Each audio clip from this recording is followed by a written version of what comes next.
सुरेश में आपने बहुत सारी बातें कही कि जिस तरह से तैयार होते हैं, जिस तरह की उनके वेशभूषा होती है, जिस तरह से मेकअप वगैरह रहता है, इस विषय पर बाकी जो परिवार वाले होते हैं उनकी खुद की तैयारी। हाँ हाँ, कई बार तो मिच्छामिदुक्कड़म के साथ कहूँगा, मैं कोई सिर्फ निंदा या क्रिटिसाइज की भाषा के साथ विषय को नहीं ले रहा हूँ जी। मैं दीक्षार्थी की मेकअप की स्थिति तो उसको देख के तो डिस्टर्ब होता ही हो, या उनकी जो हेयर स्टाइल मेकअप, साथ साथ में मुमुक्षु परिवार के जो माँ होती है, सग्गी माँ, मैं एक विदाई कार्यक्रम में था,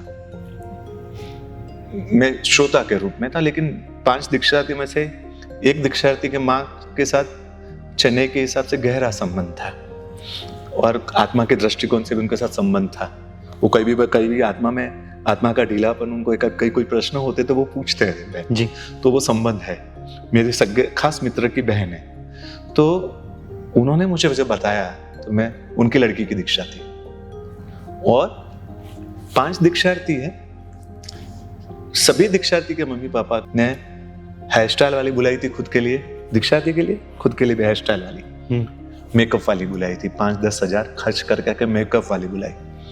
ये जो बहन थी जो मुझे जानते थे जी, उनको इच्छा नहीं थी, उन्होंने कहा कि मेरे कलेजे का टुकड़ा जा रहा है और मैं इन सब में रहूं, तैयार होने में, मुझे दुनिया को दिखाना है, मुझे स्मार्टनेस दिखानी है, मेरी क्या बताना है मुझे। तो उन्होंने मुझे, मैं कंफर्टेबल नहीं, आपका विषय आप कीजिए। आप यकीन नहीं करोगे, जो दीक्षार्थी की दूसरी माँ थी सभी, उन्होंने उनको डराया धमकाया और किस हद तक तू अच्छा, हाँ तुझे लोगों के सामने बताना है कि तू ज्यादा वैराग्य वाली है, हाँ तुझे ज्यादा समझ है, तू ही धर्म को पालने वाली है, हम सब लोगों का खराब दिखाना है तुझे, मोरो खराब लगावनो धार है, मारवाड़ी भाषा थी, मारवाड़ी, मोरो खराब लगावनो धार है, इसलिए तू जानबूझ कर ऐसा कर। वो बेचारा उसको रुलाया, वो आधा घंटा तक वो बहन रोई और उसको जबरदस्ती करके मेकअप करवाया। हमें स्टेज पर आना है तो हमारा खराब, हम जो लेबल है ना हमारा धर्म का, वो भी खराब नहीं होना चाहिए, हमारा चेहरा भी खराब नहीं होना चाहिए, वो भी अच्छा दिखना चाहिए। इस तरह से जो स्थिति देखता हो तो उसमें धर्म, शासन, संयम, आत्मा, ये सब कहाँ रह जाती है।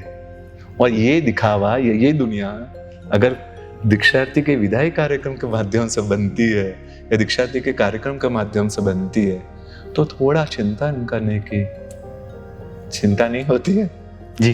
चिंतनीय विषय है। हाँ, चिंतनीय, उस पर चिंता होती है। मुझे कभी कभी लगता है कि ये थोड़ा सा सीरियस होकर इस विषय को सोचना पड़ेगा। जो ट्रेंड चल रहा है उस ट्रेंड को के बारे में गहन चिंतन करके बदलना पड़ेगा और सत्वशाली मुमुक्षु परिवार को ये डिसीजन पर आना पड़ेगा कि हमारी दीक्षा में ये सब कुछ नहीं होगा।